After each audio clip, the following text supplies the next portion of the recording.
Hi friends, ಹೇಗಿದ್ದೀರಾ? ನಾನು ಕೂಡ ಚೆನ್ನಾಗಿದ್ದೀನಿ, ನೀವು ಕೂಡ ಚೆನ್ನಾಗಿದ್ದೀರಾ ಅಂದ್ಕೊಂಡಿದ್ದೀನಿ.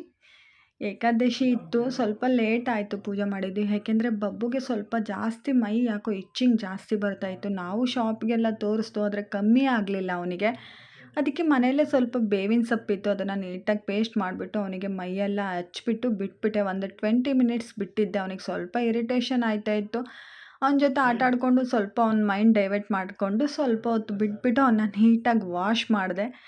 ನೀಟಾಗಿ ವಾಶ್ ಮಾಡಿದ ಮೇಲೆ ನನ್ನ ಬಂಗಾರಿ ಈ ರೀತಿ ಕಾಣ್ತಾ ಇತ್ತು. ನೋಡಿ, ಈ ರೀತಿ ಎಷ್ಟು ಚೆನ್ನಾಗಿ ಕ್ಯೂಟಾಗಿ ಕಾಣ್ತಾ ಇತ್ತು.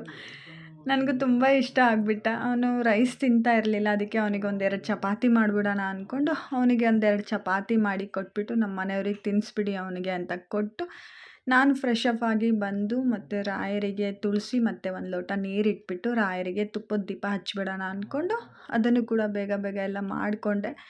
ಒಂದು ಕಡೆ ನಾನು ಆಚೆ ಹೋಗಬೇಕಾಗಿತ್ತು, ದೇವಸ್ಥಾನಕ್ಕೆ ಹೋಗಬೇಕಾಗಿತ್ತು. ಭಾಳ ದಿವಸದಿಂದ ಹೋಗಬೇಕು ಅಂದ್ಕೊಂಡಿದ್ದೆ. ಇವತ್ತು ಸ್ವಲ್ಪ ಟೈಮ್ ಇತ್ತು, ಹಂಗಾಗಿ ನಾನು ನನ್ನ ಫ್ರೆಂಡ್ ಹೋಗಿ ಬಂದುಬಿಡೋಣ ಅಂತ ಹೇಳಿ ನಾನು ನನ್ನ ಫ್ರೆಂಡ್ ಹೋಗಿ ದೇವಸ್ಥಾನಕ್ಕೆ ಹೋಗಿ ಬಂದು, ಆ್ಯಕ್ಚುಲಿ ಅಲ್ಲಿ ಒಳಗೆ ವೀಡಿಯೋ ಮಾಡೋಂಗಿರಲಿಲ್ಲ, ಬರ್ದಾಕ್ಬಿಟ್ಟಿದ್ರು ಫೋಟೋ ವೀಡಿಯೋ ಅಲೋ ಇಲ್ಲ ಒಳಗೆ ಅಂತ. ಆದರೂ ಆಚೆ ಸ್ವಲ್ಪ ಮಾಡಿಕೊಂಡು ಹಂಗೆ ದೇವ್ರ ದರ್ಶನ ಮಾಡಿಕೊಂಡು, ಅಲ್ಲಿ ಹೇಳಿದ್ರು ಏನಾರ ಅಂದ್ಕೊಂಡ್ರೆ ಈಡೇರುತ್ತೆ ಅಂತ. ನಾನು ಫಸ್ಟ್ ಟೈಮ್ ಹೋಗಿದ್ದಲ್ವ, ಹಂಗಾಗಿ ನಾನು ಮನಸ್ಸಲ್ಲೇ ಅಂದ್ಕೊಂಡು ಬಂದೆ ನೆಕ್ಸ್ಟ್ ವೀಕ್ ಮಾಡೋಣ ಅಂತ. ಮನೆಗೆ ಬಂದು ಒಂದು ಲೋಟ ಮಿಲ್ಕ್ ಶೇಕ್ ಮಾಡ್ಕೊಂಡು ಕುಡಿದೆ. ಇವತ್ತು